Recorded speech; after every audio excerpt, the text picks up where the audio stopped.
वणक्कम।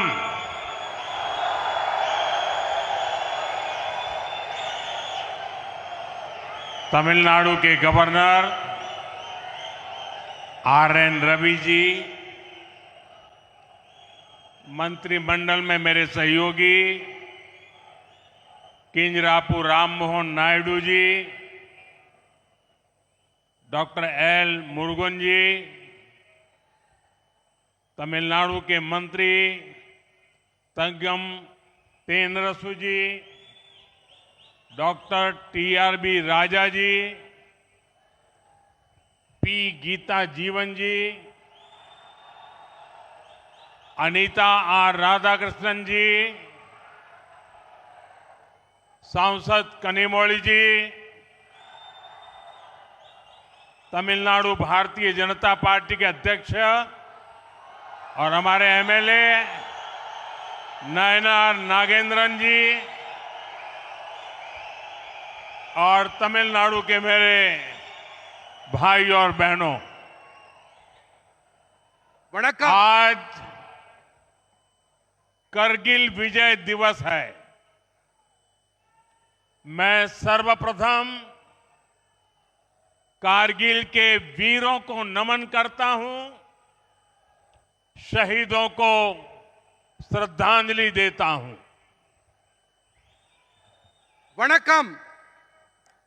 தமிழ்நாட்டின் மாண்புமிகு ஆளுநர் ஆர்.என். ரவி அவர்களே, அமைச்சரவையில் என் சகாவான கிஞ்சரப்பு ராமமோகன் நாயுடு அவர்களே, டாக்டர் எல். முருகன் அவர்களே, தமிழ்நாட்டின் அமைச்சர் தங்கம் தென்னரசு அவர்களே, பி. கீதா ஜீவன் அவர்களே, அனிதா ராதாகிருஷ்ணன் அவர்களே, மக்களவை உறுப்பினர் கனிமொழி அவர்களே, சட்டப்பேரவை உறுப்பினர் மற்றும் பாரதிய ஜனதா கட்சியின் தலைவர், மாநில தலைவர் நயினார் நாகேந்திரன் அவர்களே, தமிழ்நாட்டின் என் சகோதர சகோதரிகளே, இன்று கார்கில் வெற்றி திருநாள். நான் முதன்மையாக கார்கில் வீரர்களுக்கு தலை வணங்குகிறேன். உயிர் தியாகிகளுக்கு என் श्रद्धांजलिகளை अर्पणम செய்கிறேன். फ्रेंड्स, मेरा सौभाग्य है कि 4 दिन के विदेश प्रवास के बाद मुझे सीधे भगवान रामेश्वर की इस पावन भूमि पर आने का अवसर मिला। विदेश प्रवास के दौरान भारत और इंग्लैंड के बीच ऐतिहासिक फ्री ट्रेड एग्रीमेंट हुआ है। நண்பர்களே, 4 நாட்கள் அயல் நாடுகள் சுற்றுப்பயணத்திற்கு பிறகு பகவான் ராமேஸ்வரனுடைய புனிதமான மண்ணில் நேரடியாக கால் பதிக்கும் சந்தர்ப்பம் எனக்கு வாய்த்திருக்கிறது. அயல் நாடுகள் பயணத்தின் போது பாரதம் மற்றும் இங்கிலாந்து நாடுகளுக்கு இடையே வரலாற்று பூர்வமான வர்த்தக ஒப்பந்தம் கையெழுத்தாகி இருக்கின்றது.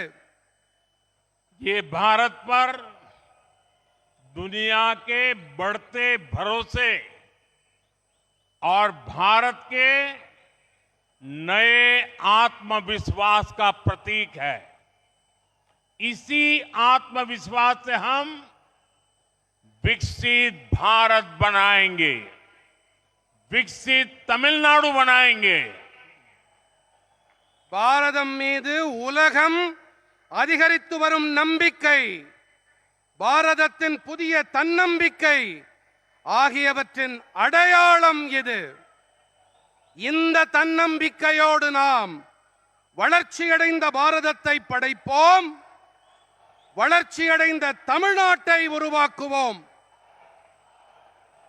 आज भी यहां भगवान रामेश्वर और भगवान तिरुचेंदूर मुरुगन के आशीर्वाद से तूतुकुड़ी में विकास का नया अध्याय लिखा जा रहा है।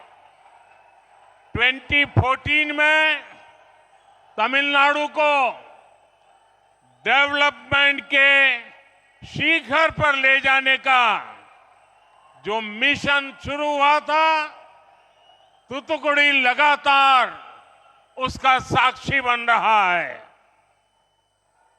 இன்றும் கூட பகவான் ராமேஸ்வரன் அறுபடை வீட்டின் இரண்டாம் படை வீடாம் திருச்செந்தி நகருரையும் செந்தூர் முருகன் ஆகிய தெய்வங்களின் நல்லாசியோடு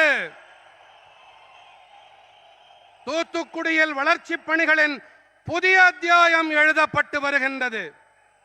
2014ஆம் ஆண்டு தமிழ்நாட்டை வளர்ச்சியின் சிகரங்களுக்கு கொண்டு செல்லும் குறிக்கோள் பயணம் தொடங்கப்பட்டது.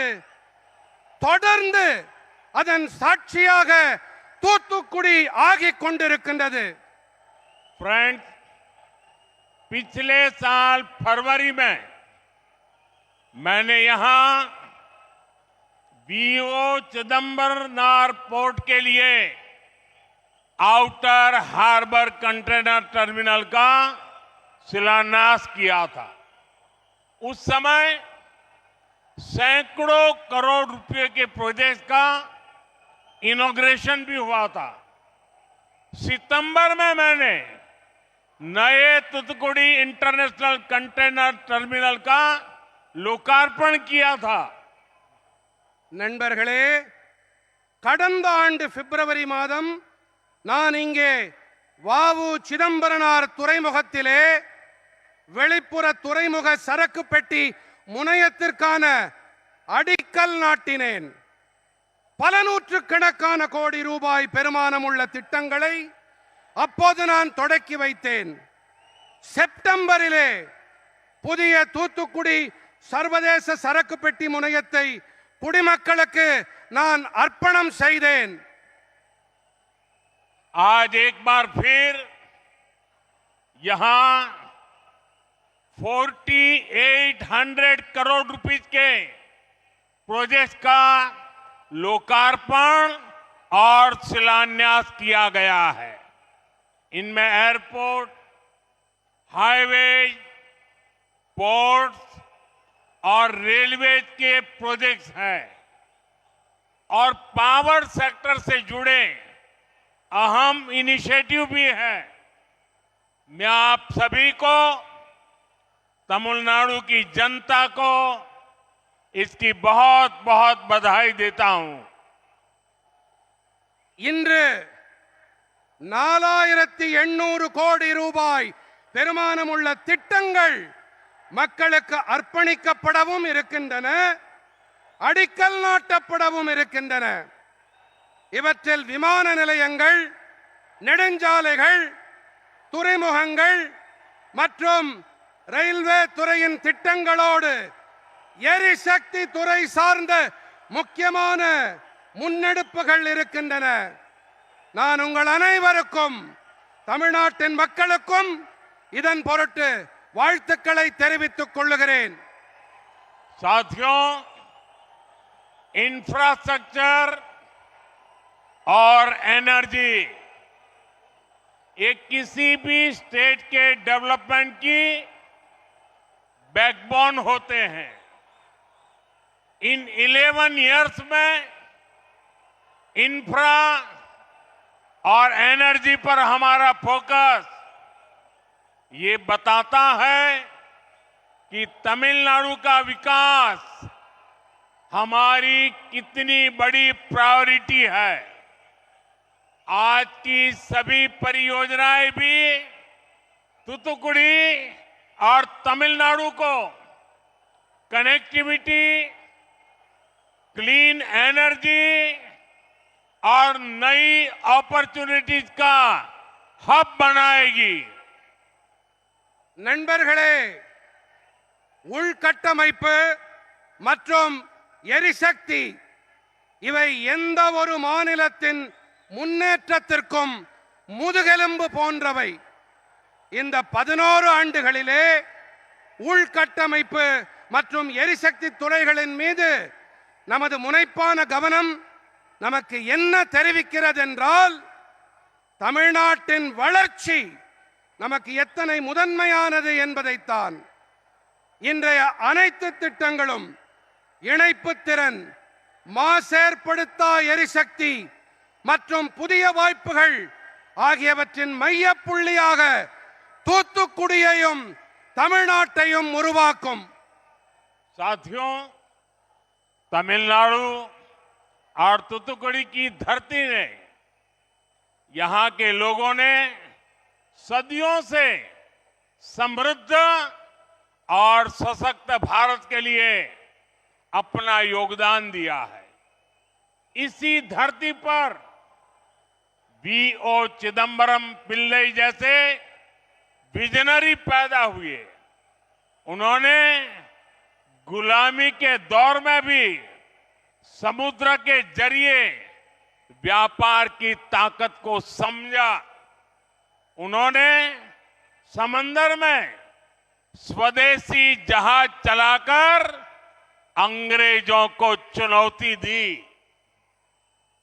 நண்பர்களே, தமிழ்நாடு மற்றும் தூத்துக்குடியின் மண்ணும் இங்கிருக்கும் மக்களும் பல நூற்றாண்டு காலமாக, பல நூற்றாண்டுகளாக தன்னிறைவான சக்தி படைத்த பாரதத்திற்காக தங்களுடைய பங்களிப்பை அளித்து வந்திருக்கின்றார்கள். இதே மண்ணில்தான் வ.உ. சிதம்பரம் பிள்ளை அவர்களைப் போன்ற தொலைநோக்காளர்கள் தோன்றினார்கள். அடிமைப்பட்டிருந்த காலத்திலேயே கூட கடல் வழி வாணிபத்தின் சக்தியை புரிந்து கொண்டவர் அவர். ஆழ்கடல்களின் மீது சுதேசி கப்பலை செலுத்தி ஆங்கிலேயர்களுக்கு சவால் விட்டவர் வ.உ. சிதம்பரம் பிள்ளை அவர்கள். इसी भूमि पर वीर पांड्या कट्टाबोम्मन और अळगु मुथुकोन जैसे महापुरुषों ने स्वतंत्र और समर्थ भारत का सपना बुना था.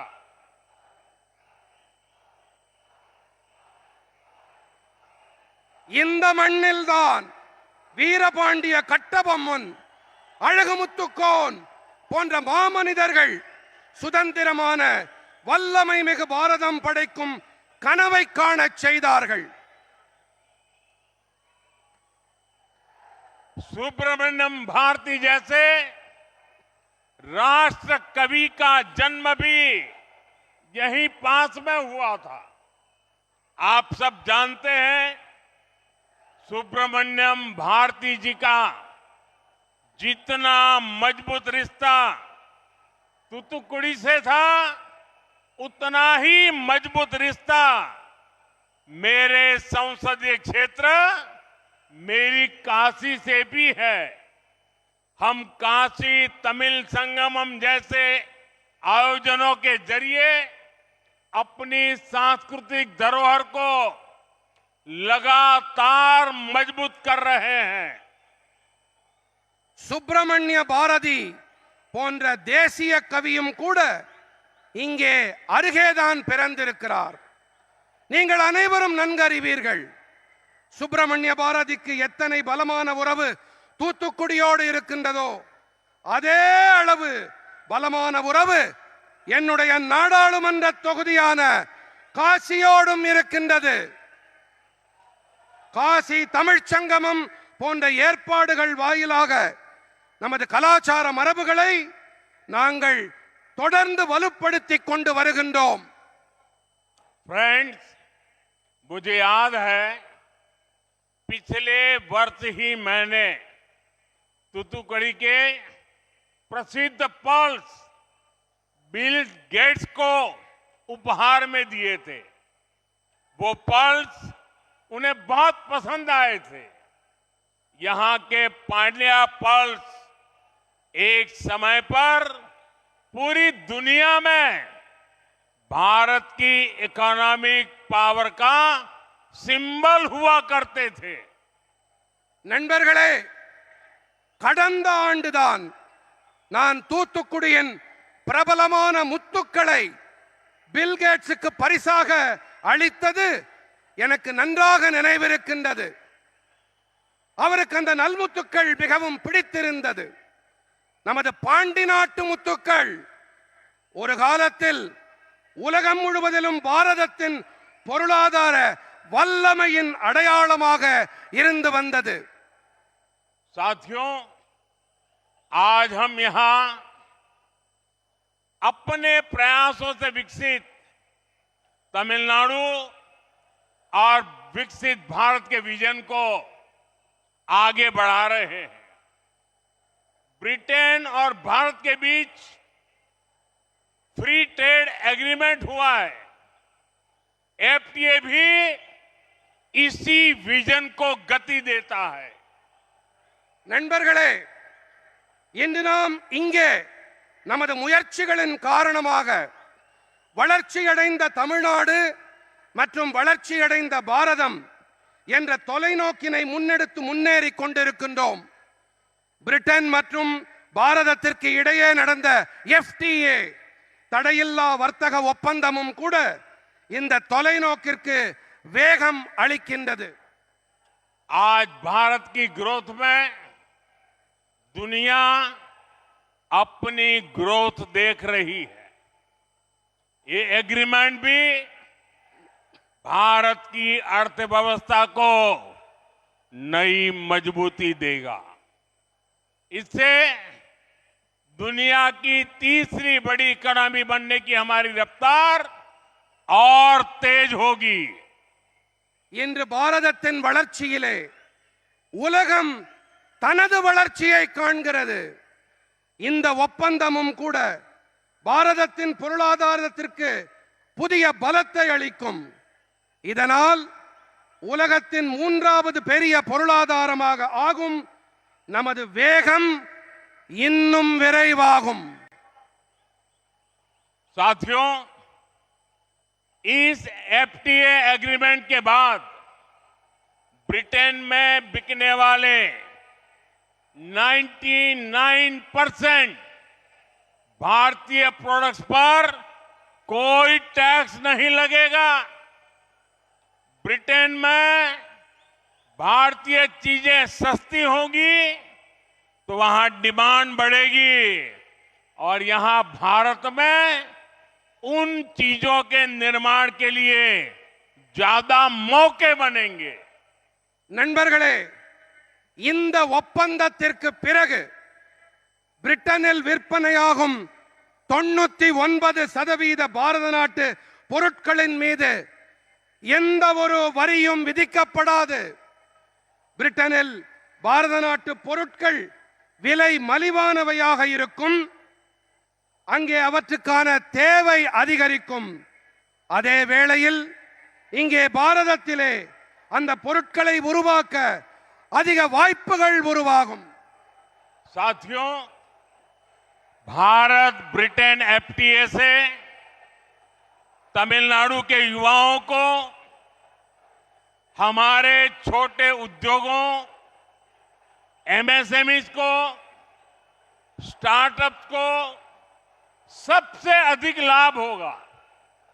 इससे इंडस्ट्री हो, हमारे मछुआरे भाई बहन हो या फिर रिसर्च और इनोवेशन, सबके लिए फायदा ही फायदा है। நண்பர்களே, பாரதம் பிரிட்டன் நாடுகளின் தடையில்லா வணிக ஒப்பந்தம் எஃப்டிஏ நம் நாட்டு இளைஞர்களுக்கு, நமது சிறு குறு நடுத்தர தொழில்துறைக்கு, நம்முடைய ஸ்டார்ட் அப்புகளுக்கு மிகுந்த ஆதாயத்தை ஏற்படுத்தி கொடுக்கும். இதனால் தொழில்துறையாகட்டும், நமது மீனவர்களாகட்டும், அல்லது ஆய்வுகள் மற்றும் புதுமைகள் படைத்தலாகட்டும், அனைவருக்கும் ஆதாயங்கள் கிடைக்கும்.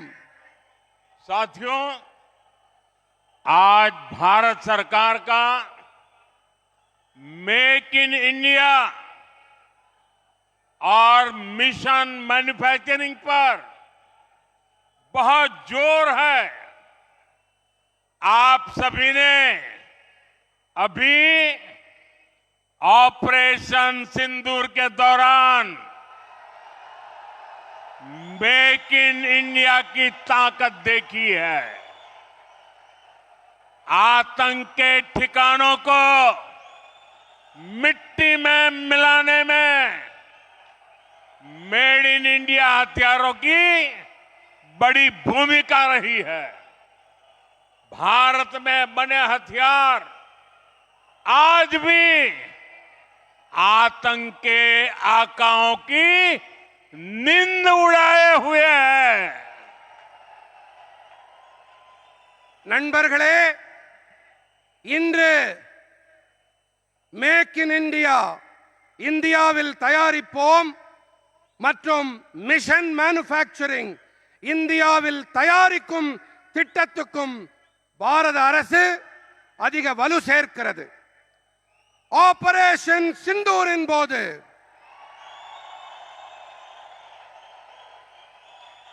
இந்தியாவில் தயாரிப்போம் குறிக்கோளின் பலத்தை கண்கூடாக பார்த்திருப்பீர்கள். பயங்கரவாதிகளின் பதுங்கியிடங்களை மண்ணோடு மண்ணாக்கியதில்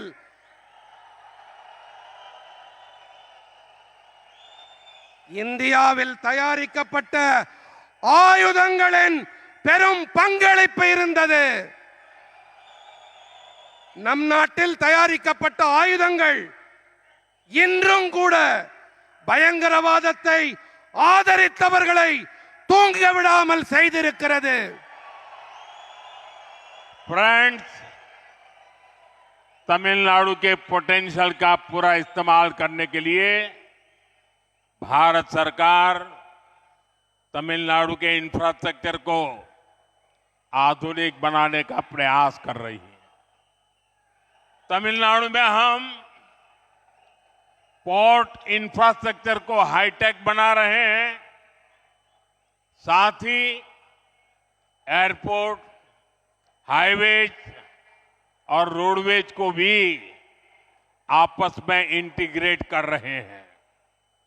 நண்பர்களே, நமது தமிழ்நாட்டின் ஆற்றல் வளத்தை முழுமையாக பயன்படுத்த தமிழ்நாட்டின் உள்கட்டமைப்புகளை நவீனப்படுத்தும் முயற்சிகளை மத்திய அரசு மேற்கொண்டு வருகின்றது.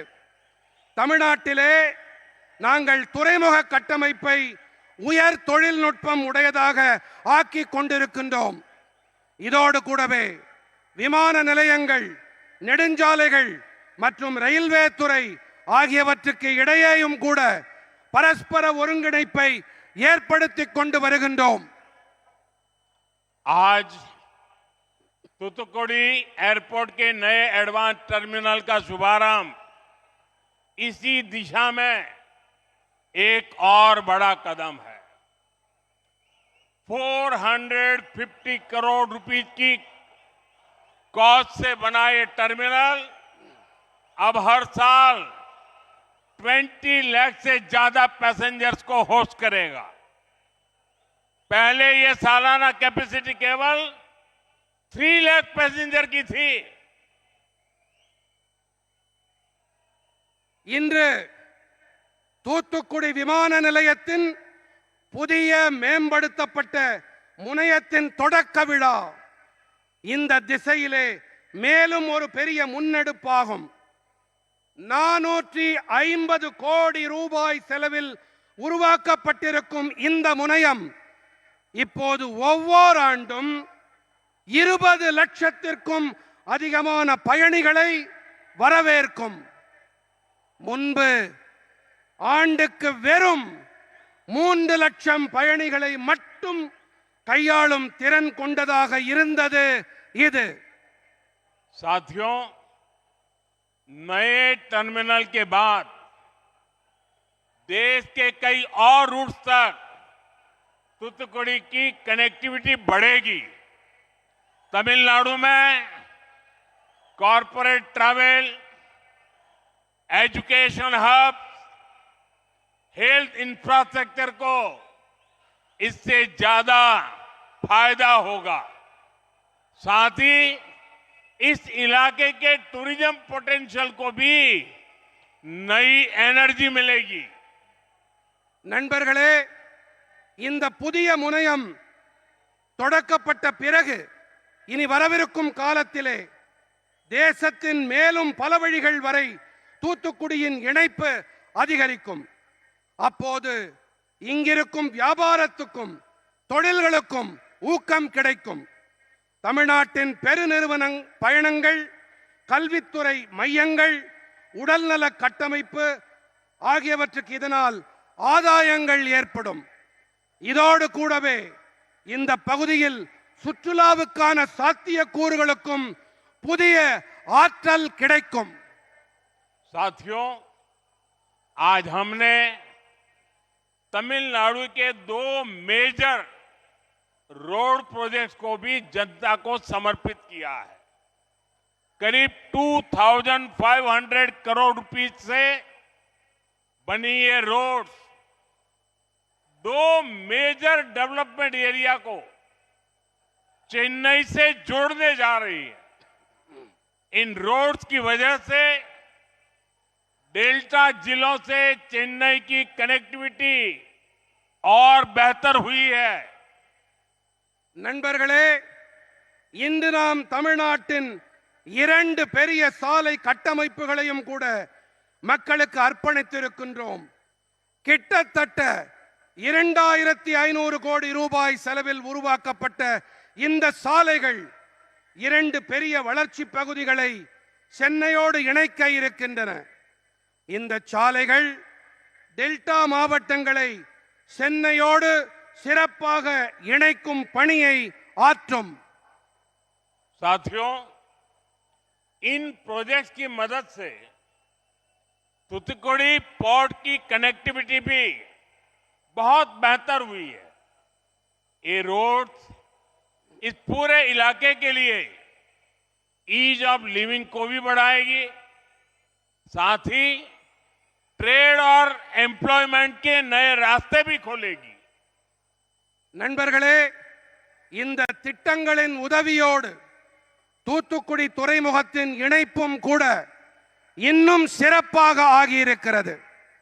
இந்த சாலைகள் இந்த மொத்த பகுதியின் வாழ்க்கையை சுலபமாக வாழும் தன்மையை மேலும் சிறப்படைய செய்யும். இது கூடவே வர்த்தகம், வேலை வாய்ப்புக்குமான புதிய பாதைகளும் திறக்கும். साथियों, हमारी सरकार देश की रेलवे को इंडस्ट्रियल ग्रोथ और आत्मनिर्भर भारत की लाइफलाइन मानती है. इसलिए बीते 11 इयर्स में देश के रेलवे इंफ्रास्ट्रक्चर ने मॉडर्नाइजेशन का नया दौर देखा है. तमिलनाडु रेलवे इंफ्रास्ट्रक्चर के मॉडर्नाइजेशन कैंपेन का एक प्रमुख सेंटर है. நண்பர்களே, நமது அரசாங்கம் தேசத்தின் ரயில்வே துறையை தொழில்துறை வளர்ச்சி மற்றும் தற்சார்பு பாரதத்தின் உயிர்நாடியாக கருதுகிறது. ஆகையால் தான் கடந்த 11 ஆண்டுகளிலே தேசத்தின் ரயில்வே துறை கட்டமைப்பு நவீனமயமாக்கம் என்ற புதிய போக்கை கடந்து வந்திருக்கின்றது. தமிழ்நாட்டின் ரயில்வே துறை கட்டமைப்பு நவீனமயமாக்கல் இயக்கத்தின் ஒரு முக்கியமான மையமாகும். हमारी सरकार अमृत भारत स्टेशन स्कीम के तहत तमिलनाडु के 77 स्टेशंस का रीडेवलपमेंट कर रही है.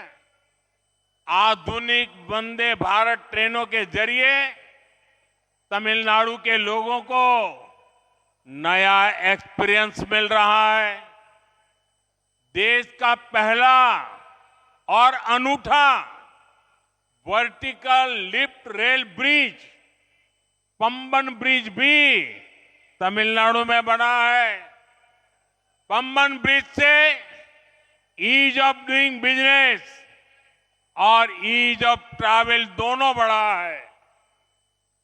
நமது அரசாங்கம் அமுத பாரத நிலையங்கள் திட்டத்தின்படி தமிழ்நாட்டின் 77 நிலையங்களின் மறுமேம்பாட்டை மேற்கொண்டு வருகின்றது. நவீன வந்தே பாரத் ரயில்கள் வரிசையில் தமிழ்நாட்டின் மக்களுக்கு ஒரு புதிய அனுபவம் கிடைத்து வருகின்றது. தேசத்தின் முதல் மற்றும் தனித்தன்மை வாய்ந்த செங்குத்து தூக்கு ரயில் பாலமான பாம்பன் பாலமும் கூட தமிழ்நாட்டில்தான் உருவாக்கப்பட்டிருக்கின்றது. பாம்பன் பாலத்தால் வியாபாரம் செய்வதில் சுலபத்தன்மை மற்றும் பயணிப்பதில் சுலபத்தன்மை இரண்டுமே அதிகரித்திருக்கின்றது. साथियों, आज देश में मेगा और मॉडर्न इंफ्रास्ट्रक्चर डेवलप करने का महाअभियान चल रहा है. कुछ दिन पहले शुरू हुआ जम्मू कश्मीर का चिनाब ब्रिज इंजीनियरिंग मार्वल है. इस ब्रिज ने पहली बार रेलवे के जरिए जम्मू को श्रीनगर से जोड़ दिया है. நண்பர்களே, இன்று தேசத்திலே மிகப்பெரிய மற்றும் நவீன கட்டமைப்புகளை மேம்படுத்தும் மாபெரும் வேள்வி நடைபெற்று வருகின்றது. சில நாட்கள் முன்பாக தொடங்கப்பட்ட ஜம்மு காஷ்மீரத்தின் சினாப் பாலம் பொறியியல் அற்புதமாக கருதப்படுகின்றது. இந்த பாலம் காரணமாக முதன்முறையாக ரயில் பாதை வாயிலாக ஜம்மு பகுதி श्रीनगरोடு இணைக்கப்பட்டது. इसके अलावा देश का सबसे लंबा सी ब्रिज अटल सेतु बना है. असम में बोगीबील ब्रिज बना है. 6 किलोमीटर से ज्यादा लंबी सोनमर्ग टनल बनी है. ऐसे कितने ही प्रोजेक्ट भारत सरकार ने, एनडीए सरकार ने पूरे किए हैं. इन सभी से हजारों की संख्या में एम्प्लॉयमेंट जनरेट हुआ है. இவை தவிர தேசத்தின் மிகவும் நீளமான கடல் பாலம் அடல் பாலம் உருவாக்கப்பட்டது. அசாமிலே போகிபீல் பாலம் கட்டப்பட்டது. 6 கிலோமீட்டருக்கும் அதிக நீளம் கொண்ட சோன்மார்க் சுரங்கப்பாதை உருவாக்கப்பட்டது. இப்படி எத்தனையோ திட்டங்களை பாரத அரசு, என்டிஏ அரசு நிறைவேற்றி இருக்கின்றது. இவை அனைத்தும் ஆயிரக்கணக்கானவர்களுக்கு வேலை வாய்ப்பை உருவாக்கி அளித்திருக்கின்றது. फ्रेंड्स, आज भी हमने तमिलनाडु में जिन रेलवे प्रोजेक्ट्स को डेडिकेट किया है, उनसे दक्षिण तमिलनाडु के लाखों लोगों को लाभ मिलेगा. मदुरई से बोडी नायकनूर इस लाइन का इलेक्ट्रिफिकेशन होने के बाद अब यहां वंदे भारत जैसी ट्रेनें चलाने का रास्ता खुल गया है. ये रेलवे प्रोजेक्ट्स तमिलनाडु की स्पीड को और इसके डेवलपमेंट स्केल दोनों को एक नई शक्ति देने जा रहे हैं. நண்பர்களே, இன்றும் கூட தமிழ்நாட்டிற்காக நாம் எந்த ரயில் துறை திட்டங்களை அர்ப்பணித்திருக்கின்றோமோ இவற்றால் தென் தமிழ்நாட்டின் லட்சக்கணக்கான மக்களுக்கு ஆதாயங்கள் ஏற்படும். மதுரை போடி நாயக்கனூர் வழிப்பாதை மின்மயமாக்கப்பட்ட பிறகு இப்போது இங்கே வந்தே பாரத் போன்ற ரயில்கள் பயணிக்கும் பாதை திறக்கப்பட்டு விட்டது. இந்த ரயில்வே திட்டங்கள் தமிழ்நாட்டின் வேகத்தை மற்றும் அதன் வளர்ச்சியின் வீச்சு இரண்டுக்குமே ஒரு புதிய சக்தியை அளிக்க இருக்கின்றது. साथियों, आज यहां 2000 मेगावाट के कुडानकोलम न्यूक्लियर पावर प्रोजेक्ट से जुड़े ट्रांसमिशन प्रोजेक्ट की नींव भी रखी गई है. करीब 550 करोड़ रुपीस की लागत से बनने वाला ये सिस्टम आने वाले वर्षों में देश को क्लीन एनर्जी देने में बड़ी भूमिका निभाने वाला है. நண்பர்களே, இன்று இங்கே 2000 மெகாவாட் கூடங்குளம் அணுமின் சக்தி திட்டங்களிலிருந்து மின்சாரத்தை கொண்டு செல்லும் திட்டங்களுக்கான அடித்தளமும் நாட்டப்பட்டது. சுமார் 550 கோடி ரூபாய் முதலீட்டில் உருவாகி வரும் இந்த அமைப்பு வரவிருக்கும் ஆண்டுகளிலே தேசத்திற்கு தூய்மையான எரிசக்தியை அளிக்கும் பெரிய பங்களிப்பை ஆற்ற இருக்கின்றது. ये एनर्जी प्रोजेक्ट भारत के ग्लोबल एनर्जी टारगेट और एनवायरमेंटल कमिटमेंट्स को पूरा करने का माध्यम बनेगा. जब इलेक्ट्रिसिटी प्रोडक्शन बढ़ेगा तो तमिलनाडु की इंडस्ट्री को, डोमेस्टिक यूजर्स को भी इससे बड़ा लाभ होगा. இந்த எரிசக்தி பாரதத்தை உலக எரிசக்தி இலக்குகளையும் சுற்றுச்சூழல் உறுதிப்பாடுகளையும் நிறைவேற்றும் ஊடகமாக ஆக்கும். மின்சார தயாரிப்பு அதிகரிக்கும் போது தமிழ்நாட்டின் தொழில்துறைக்கு, உள்ளூர் நுகர்வோர் ஆகிய அனைவருக்கும் இதனால் லாபம் ஏற்படும். साथियों, मुझे खुशी है कि तमिलनाडु में पीएम सूर्यघर मुफ्त बिजली योजना भी तेज गति से चल रही है. अब तक सरकार को करीब 1 लाख एप्लीकेशन मिल चुकी है और 40,000 सोलर रूफटॉप इंस्टॉलेशन पूरे हो चुके हैं. ये योजना न केवल फ्री और क्लीन बिजली दे रही है, बल्कि हजारों की संख्या में ग्रीन जॉब्स भी पैदा कर रही है. நண்பர்களே, தமிழ்நாட்டில் பிரதம மந்திரி சூரிய சக்தி வீடு இலவச மின்னாற்றல் திட்டத்தின்படி விரைவான கதியிலே செயல்பட்டு வருகின்றது. இது எனக்கு மிகவும் மகிழ்ச்சியை அளிக்கின்றது. இதுவரை சுமார் 1 லட்சம் விண்ணப்பங்கள் வந்துவிட்டன. 40,000 சூரிய சக்தி கூரை மீதான கருவிகள் பொருத்தப்பட்டு விட்டன. இந்த திட்டம் இலவசமானது.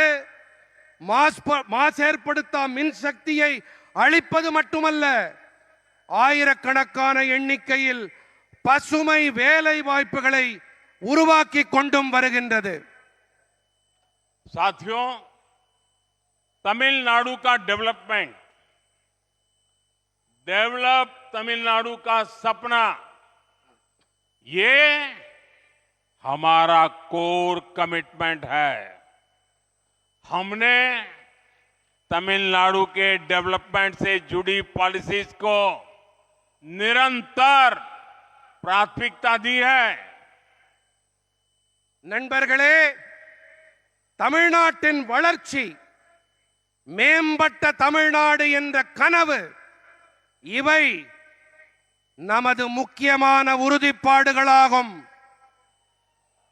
நாங்கள் தமிழ்நாட்டின் வளர்ச்சியோடு தொடர்புடைய கொள்கைகளுக்கு தொடர்ந்து முதன்மை அளித்து வந்திருக்கின்றோம். पिछले 1 दशक में केंद्र सरकार ने डिवॉल्यूशन के जरिए तमिलनाडु को 3 लाख करोड़ रुपए भेजे हैं. ये अमाउंट पिछली यूपीए सरकार द्वारा भेजी गई राशि की तुलना में मोर देन 3 टाइम्स है. கடந்த தசாப்தத்திலே மத்திய அரசு நிதி ஒதுக்கீடு என்ற வகையிலே தமிழ்நாட்டுக்கு 3 லட்சம் கோடி ரூபாயை அளித்திருக்கின்றது.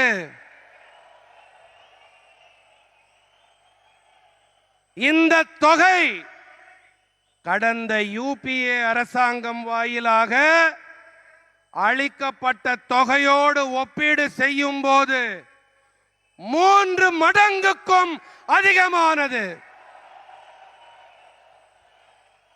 इन 11 इयर्स में तमिलनाडु को 11 न्यू मेडिकल कॉलेजेस मिले हैं। पहली बार कोस्टल एरियाज में फिशरीज सेक्टर से जुड़े समुदायों की किसी सरकार ने इतनी चिंता की है। ब्लू रिवॉल्यूशन के जरिए हम कोस्टल इकोनॉमी को विस्तार दे रहे हैं। இந்த 11 ஆண்டுகளிலே தமிழ்நாட்டுக்கு 11 புதிய மருத்துவக் கல்லூரிகள்,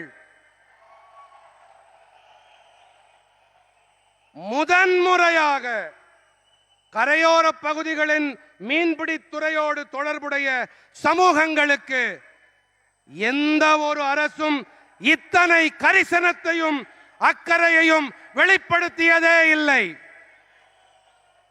நீல புரட்சி வாயிலாக நாங்கள் கரையோர பொருளாதாரத்திற்கு விரிவாக்கம் அளித்து வருகின்றோம். साथियों, आज तूतुकुड़ी के ये धरती विकास के नए अध्याय की साक्षी बन रही है। कनेक्टिविटी, पावर ट्रांसमिशन, इंफ्रास्ट्रक्चर के सारे प्रोजेक्ट विकसित तमिलनाडु, विकसित भारत का सशक्त आधार बनाने वाले हैं। मैं एक बार फिर तमिलनाडु के अपने सभी परिवारजनों को इन सारे प्रोजेक्ट्स के लिए बहुत बहुत बधाई देता हूं। बहुत बहुत धन्यवाद। நண்பர்களே, தூத்துக்குடியின் இந்த மண் ஒரு புதிய புரட்சியின் சாட்சியாக ஆகி வருகின்றது. இணைப்பு, மின் பரிமாற்றம், கட்டமைப்பு என இந்த அனைத்து திட்டங்களும் வளர்ச்சியடைந்த தமிழ்நாடு, வளர்ச்சியடைந்த பாரதத்தின் பலம் வாய்ந்த ஆதாரங்களாக ஆக இருக்கின்றன. நான் மீண்டும் ஒரு முறை தமிழ்நாட்டின் அனைத்து குடும்ப உறுப்பினர்களுக்கும் இந்த அனைத்து திட்டங்களுக்குமான என்னுடைய இதயம் கனிந்த நல்வாழ்த்துக்களை தெரிவித்துக் கொள்ளுகிறேன். பல பல நன்றிகள். मेरी एक और प्रार्थना है। आज मैं देख रहा हूं कि आप लोगों का उत्साह बहुत ज्यादा ही है, तो एक काम करिए, अपना मोबाइल फोन निकालिए और मोबाइल फोन की फ्लैश लाइट से ये नए एयरपोर्ट का गौरव बढ़ाइए। நண்பர்களே, இன்று நான் உங்களுடைய கரை புரண்டு ஓடும் உற்சாகத்தை காண்கிறேன். இந்த உற்சாகத்தின் வெளிப்பாடாக உங்கள் மொபைல் பேசியை எடுத்து ஒளியை காட்டுங்கள்.